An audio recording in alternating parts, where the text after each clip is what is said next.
Hello, I am Paula Bennett and welcome to my New Zealand Herald podcast, Ask Me Anything.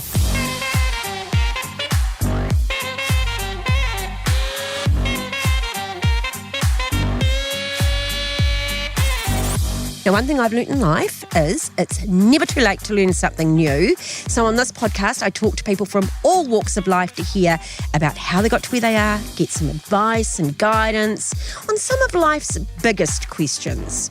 So on the podcast today, I'm joined by one of our top broadcasters. She started out on Sticky TV before becoming a weather presenter, a newsreader, and then a mainstay of 7pm. You already know because she was our co-host of the project. She is, of course, Kanoa Lloyd. Hello. Kia ora. That was a nice introduction. Like, if you're having a bad day, get Paula to do an introduction for you. That's good. Yeah. I can say whatever I like. It's my podcast. She's pretty. She's smart. She's cool. Awesome. And here you go. I've got housekeeping. Okay. 2 rules. Yes. You ready? Yes. First is I'm allowed to ask you anything because that's what the podcast is called. Mm-hmm. But as a broadcaster, as you well know, you don't actually have to answer. Well, yeah, I've heard a few people, Paula, tell you on this podcast that they are open books. Yeah. I'm not. No. And I think they're lying when they say they're They've got something good, good and deep that I should have tried to get out of them. Of course, you can ask me anything, mate. And then you would have heard we just do the no judgy zone. Yeah, I think that's important. Yeah, when we were first doing this, I was just like, you know what, we can do whatever we like, but let's just actually show a bit of respect and not judge people. Well, maybe we will judge, but we'll just do it silently in our heads. Yes. Yeah, that's not what tell I find. Anyone. That's what I find. I'll talk about you to my daughter later. Your sister or someone like that. That really, oh my God. Yeah, no, I like both of those. Okay. Both of those house rules. We're going to ease you in. Okay. Shall we do the dinner one? Who would you invite to dinner? I hate questions like this, and the reason is because I feel that whatever my answer is, like, life depends on it. And you overthink it. Then you go. And then later on, you just think, "Oh God, I should have said something." I know better then. Yeah, but it doesn't matter. Be good to catch up with. No one else cares who comes to my Jeremy. dinner party. Haven't seen the boys for a while. Do you know who I do think should come to a dinner party at my house? Because if I'm having a dinner party these days with a toddler, it's at our house. Yeah. I think I need Bluey's dad to come. Ah. Do you know about the cartoon Bluey? Oh, no, see, I'm too old. It's an Australian cartoon. Yeah. And it's like... He's a dog, eh? She's a dog. She's got a sister. Okay. Yeah, okay, thanks, Paula. And their dad is like the coolest dude. He plays games with the kids constantly. Like, he's always ready to just play this imaginary game and teach them a life lesson about who they are, which is wonderful. But, like, I can't be bothered doing that all of the time. So you'd need like Bluey's dad to come to the dinner party and so that the adults can actually talk to each other. And teach your daughter something. Oh, they can just go over in the corner so I can drink wine and talk to adults. Nice. Who would the adult be then at your table? Yeah, that'd be the next part. I think I'd have to have maybe a Timothy Chalamet, some sort of weird hot boy actor that's hot. Yeah, why not? Yeah, like you need someone to look at and sort of talk about after they leave. Yeah. And some sort of inspiring woman. I mean, I think Michelle Obama would be quite interesting to have dinner with. She would have no crap stories. No.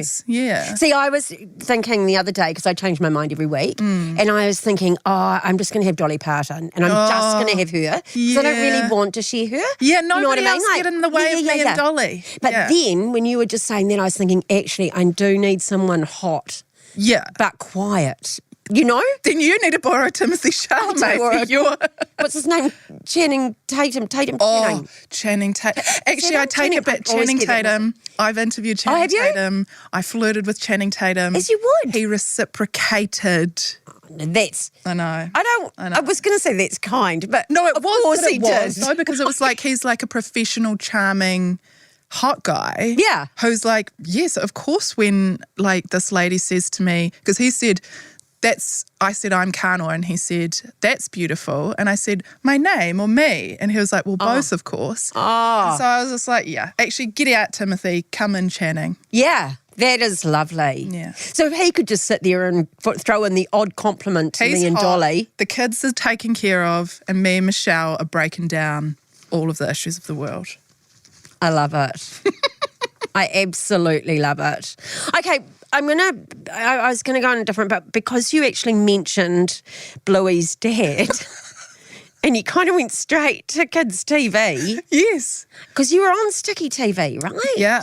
And I've had Jason Gunn and we've had a great chat, and we just talk about how personal it is with kids, and that they, particularly that after school, and what an absolute privilege and honour it is to be entertaining them and part of their lives. And we don't have, that's an Australian one that you're just talking about. We don't have that in New Zealand anymore. Yeah, we don't have those same kind of connections. So I know when I love Jason Gunn, and I loved him from when I was a kid watching him. And, I think from having worked with him quite a lot in the last few years, what is so delightful about him is that he's exactly the same in real life as you thought he was on the telly. And I think you kind of have to be, to an extent. Like when you're talking to children, there's kind of no kidding them. Like, of course, you're not going to swear at them or, whatever you might do at the dinner party, but you do just kind of have to be like this version of yourself because, kids trust you. They're like, sometimes you're babysitting them after They have great school filters, right? Oh, yeah. Or they don't have filters. I suppose that's more it. So if you've got all your filters up, they can see right through that. Yeah, exactly that. And, we would get letters and stuff from kids when I was working in that space, like telling us about, sometimes I have to stay at my dad's place and sometimes I have to stay at my mum's place, or, sharing really personal big things that were going on in their world with us because we were their mates. And now every time I go to the mall, I'll go into a shop and there'll be some Amazonian beautiful woman who looks like the coolest thing I've ever seen. And she's like, I used to watch you on Sticky TV. Oh my gosh. You're a beautiful grown-up with your whole own life and world, and you know who I am, and that's very strange. But it is a privilege, and I suppose, we're going to talk about the project, but you're in people's homes, right? Yeah. And we kind of forget that, my worst experiences were when you had the old radio alarm clocks before you kind of really got into things. And of course, alarm would be the radio. Imagine being in Parliament and your boss's voice coming out to wake you up at 6 in the morning. No, but it is. It's changing a lot now because I think there are so many podcasts and so many different sort of things you can follow on social media. But I feel like I was doing kids TV just to the end of that time where everybody's attention was more or less directed in the same place at the same time. And that was a really special place to be. And you didn't want to muck it up. You just wanted to do right by the kids. So how did you get to the project? Were you shoulder tapped? How did that kind of happen? Because someone that hadn't watched you on Sticky TV. You weren't watching? What the hell? Why? So I left Sticky TV to kind of go, I did radio. I did a bit of time at My FM and I did some music television, and then through there I met a guy. It's really funny how all these things come full circle. Ant Farak, who was working at TV3, he's just made Heavyweight with Dave Letelier, so you will know who I'm talking about. And he said, hey, they need a weekend weather lady. I think you need to go upstairs and talk to the guy that runs the newsroom. And I was like, what are you talking about? And it was really scary and really strange. And he'd literally come and open the door to the studio where I was making this music show. It's like C4 kind of thing. And it sounded really ridiculous, but I thought, at that time in the building, it was like Hilary Barry, John Campbell, Mike McRoberts, like all these people, super smart people that I just idolised, and I just sort of squirreled away in the corner and did my music videos. And I thought, no, I want to be in the same room as them. I want to be around them.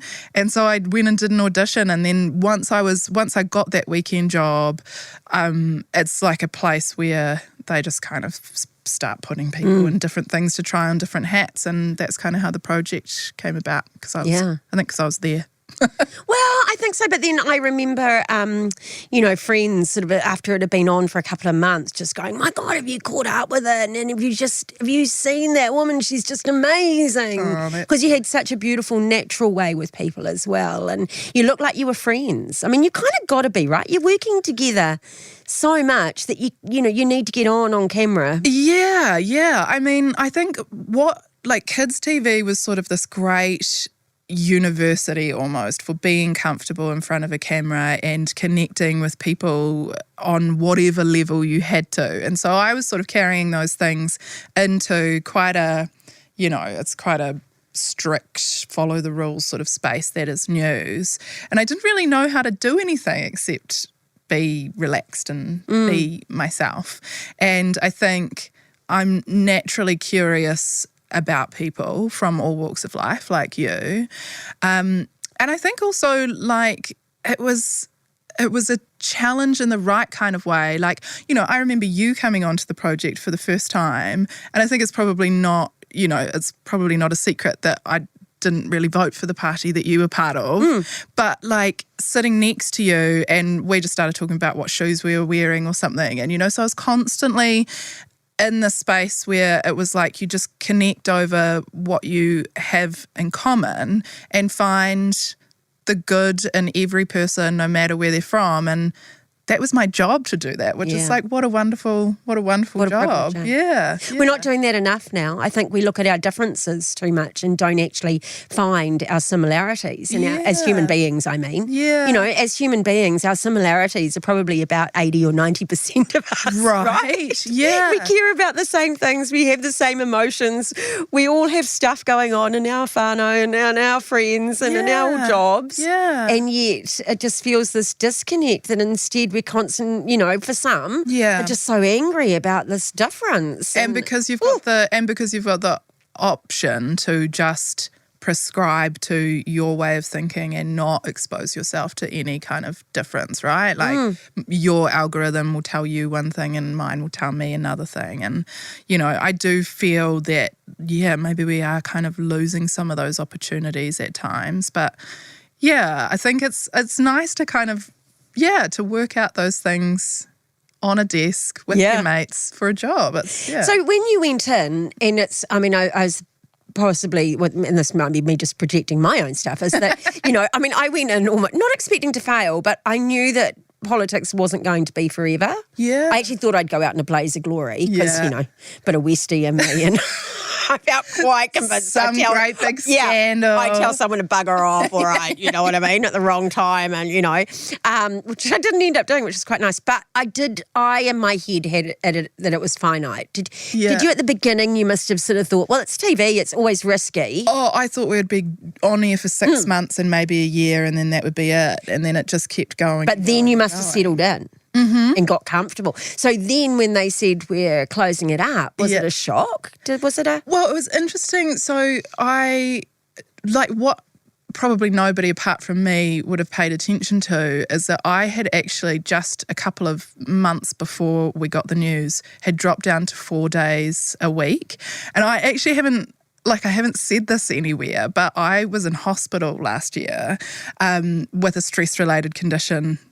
You don't need to know the details. I kind of kept it all under wraps and honestly forgot about it a little bit. Wow. And so I just decided the math isn't mathing. I've got a kid at home. I've got this really high stress, high visibility job. I need to take the pressure off a little bit. And so I'd actually already, I was working 4 days a week and I was starting to think, what's next? I don't know if I can sustain this. And so, it wasn't a shock, but it was deeply sad, more for the people around me. And as we've seen, there's this constant wave of things happening in the media. But I'd be lying if I said there wasn't a part of me that was like, oh, that decision's been taken out of my hands, It was hospitalised serious, right? Well, that's not just you weren't feeling too good for a few days. No. So that's your body telling you. Hey, stop it. Yeah. 100%. Yeah. And part of that is because you've got your gorgeous little girl, haven't you? Nico? Nico, yeah. Nico, yeah? Nico, yeah. And, you know, bless her, but they're stressful little things, children. I don't know. They kind of need you. Yeah, all the time. They don't care. No. They don't care what you're doing for a job. No, they're little bundles of need, really. Yeah, but like that's the thing. I did not know until I finished the project and, you know, had a lovely summer and a relaxing time. Because it was my normal, I didn't know how much I would love being able to pick her up from daycare, make her dinner, sit at the dinner table with her. I wasn't doing that. I didn't put her down to bed. Like my husband did that 5 nights a week. Yeah. And that's just, you know, that's just what our family did and like we fit into it. And I'm sure there was some voice saying like, this is weird.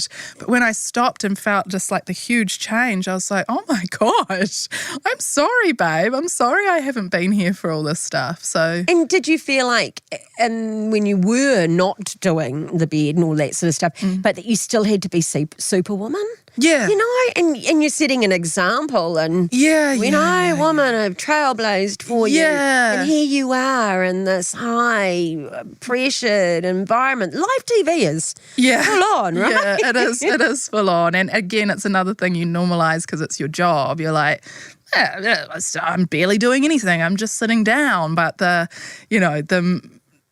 think the best thing that anyone's ever said to me is not everyone can do it, which is, which is true of any difficult job. And so, like, yes, it's a wonderful job and it's a privilege to do, but it is, it's intense. And so,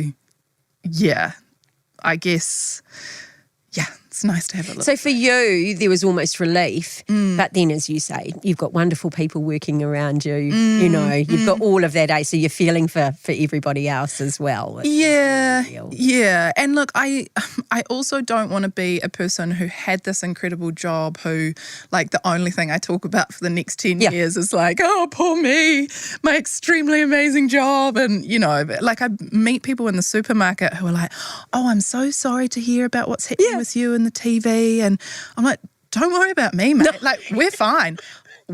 These guys all got redundant. We've all got redundancy. We're sweet. Like, what's going on with you? What's going on with your family? Yeah, that's the woman at the checkout's actually terrified that someone's going to whack her over the head for a tin of spaghetti. Yeah, or her power's going to get turned off because even though she's got these shifts, somebody else, So there's actual I don't want to be talking about poor me losing my job for like the rest of my life. Yeah, good on you. Good on you. And there's going to be lots more chapters, right? Oh, yeah. I'm not dead. No, that's how I felt as well. It's like, I don't want to put down what I did. Yeah. Privileged. Yeah. Good job. Yeah. Loved it. But I'm not dead. I'm okay. Yeah. There's lots more I can do. And tell me a bit about that. So you've been working on what, behind the scenes? Yeah, do you like it? I do really like it. I think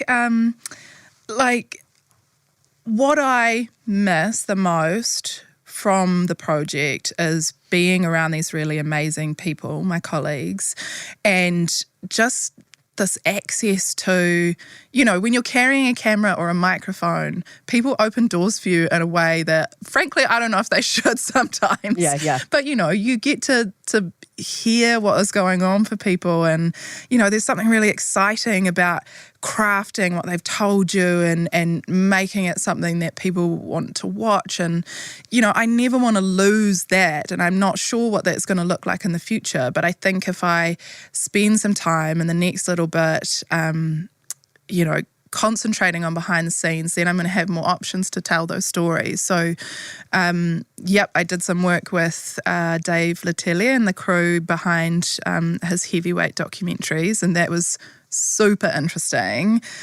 And he's an amazing guy on a massive mission. And I was like, oh, cool, I'll come along for the ride. Yeah. And, it ticked the boxes of being lovely, lovely people in that crew and, telling what I think are really important, meaningful stories. And so I was like, yeah, sign me up.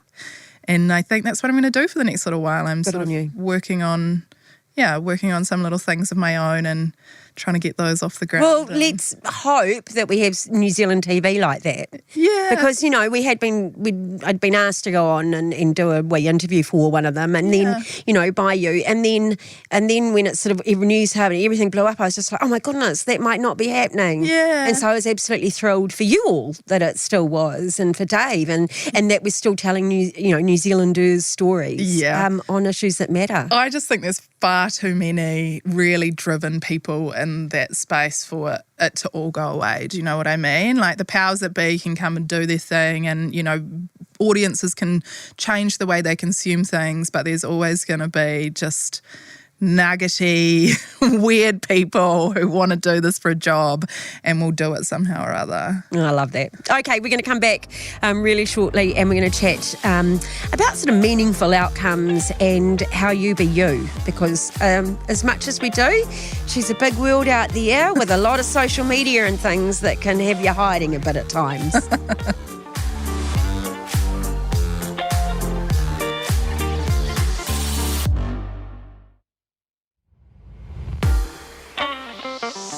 So we talked a bit in the first segment about the work that you're doing now, what you've done, but I read that you say for 2024 is about meaningful outcomes.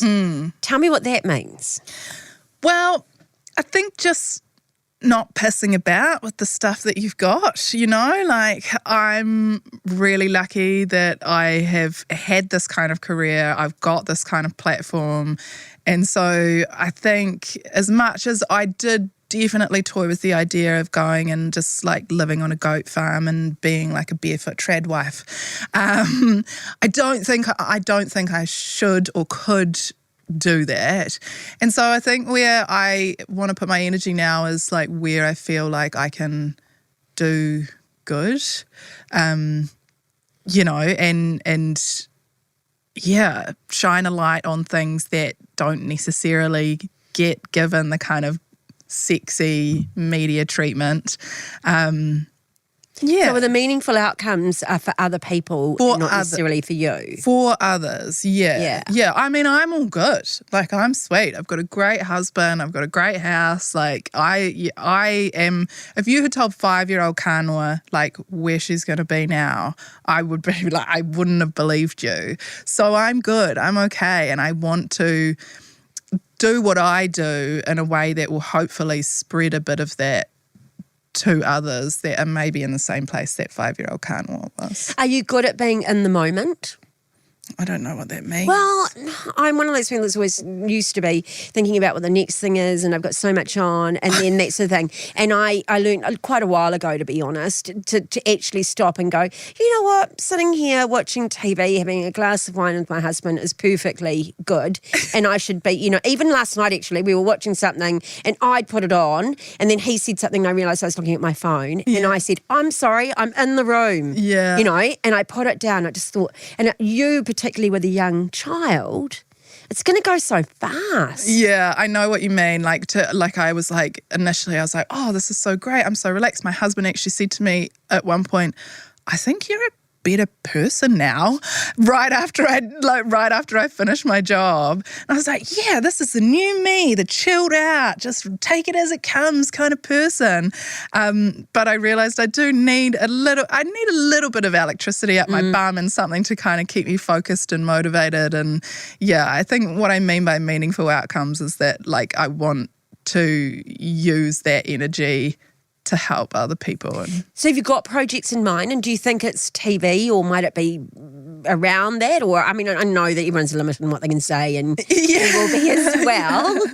I'm working on and I am limited in what I can say, but I'm working on developing a TV show, and I don't know, I've had all sorts of wild and crazy ideas, but to come back to that living in the moment thing, I'm like, there's no emergency. The house isn't burning down. I actually don't have to do it all today or like even next month. I can just take it one step at a time. And that is hard for me to do, but it's something that I do have to get my head around because I don't want to go back to hospital because I'm running this race that only I am like aware that I'm running. Yeah. Yeah. I also think you kind of put it out to the universe and it comes to you. Yeah. Yeah. There is a bit of that. So those opportunities, you will make them because you're that kind of awesome woman. But equally, something will surprise you, right? Always the things that have happened to me that have been the greatest joys have come from the weirdest places. Like, that guy Ant opening the door and saying, go upstairs. Like I do believe in that a little bit as well. So if I just kind of keep momentum and spend my time and my energy in places that feel good, from that I do believe that the next obvious and like big thing will grow. Yeah. Yeah.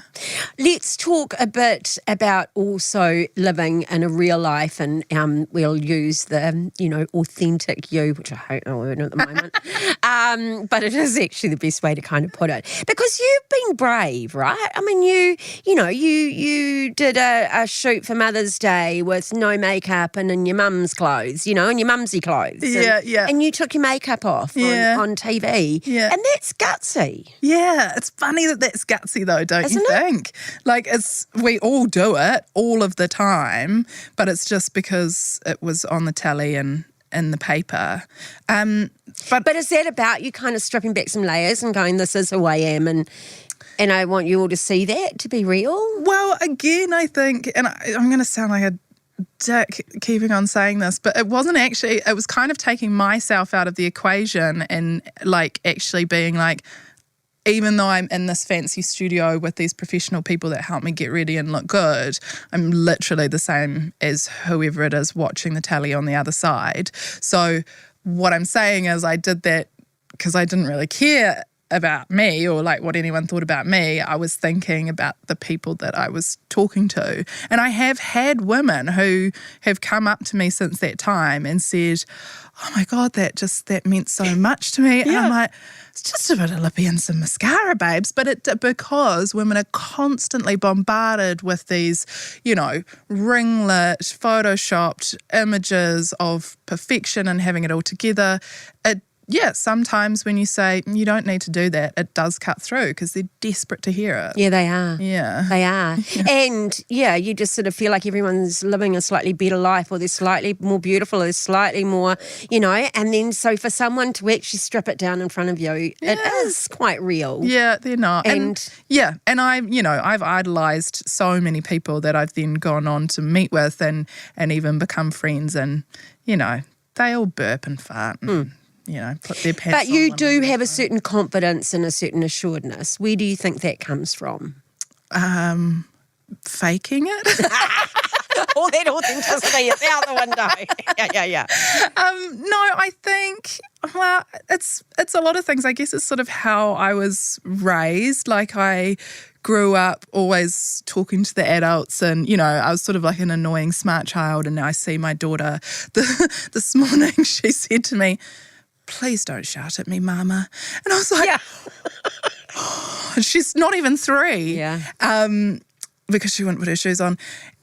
And I was like that as a kid. I was always like that. I was not shy to be in adult spaces and to, think that I was being a part of adult conversations. And, so I guess I learned a lot being that kind of kid, and adults also reward you for that a lot when they're like, oh, aren't you smart? And so, probably just a lot of back patting of like, that's a bit weird and a bit out of the usual, but keep on going. And I've just kind of carried that. And have you gone on, you've talked about it on your own, Te Ao Māori journey, that sort of connection. And has that kind of changed who you are, do you think? Oh, no, I don't think it ever changes who you are. I think it kind of affirms who you are, and it affirms your sense of self. And I think also that journey, and it's interesting because I've just been talking to a friend about this today, is not necessarily a linear journey, and it doesn't necessarily look one way, I think a lot of people think like unless you're speaking te reo all the time, or unless you're showing up for every kaupapa, then that must mean that you're not Māori enough. But like, I know who I am, and I know who, I know my whakapapa, and I know where I come from.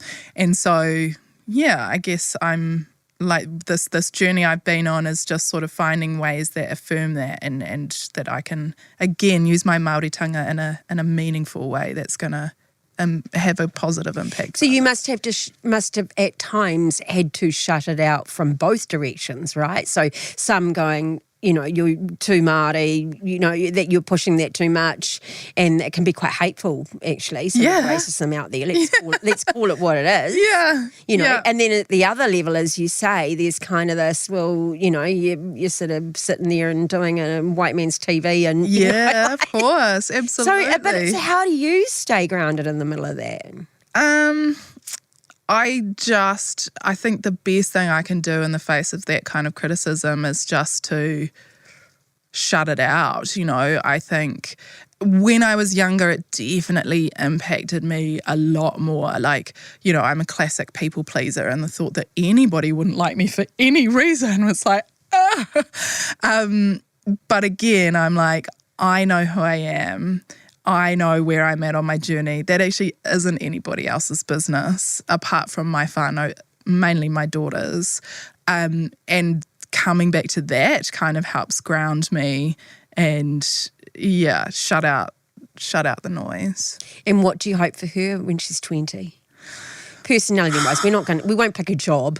Oh, okay. Yeah, because we don't even know what the jobs are going to be. We don't even know. Right? We won't have even heard of them. She can be the voice of AI or something if she wants to. But yeah, I hope I hope that she's a little bit better at like living in the moment and relaxing than her mother is. I hope that she's still funny and smart and weird, because those are all things that I really, really adore about her, and I hope she never kind of grows out of that. Yeah, if she's funny and smart and weird, I think she'll have a really good life. Oh, well, it sounds like she's got a wonderful mum to hopefully be all of that.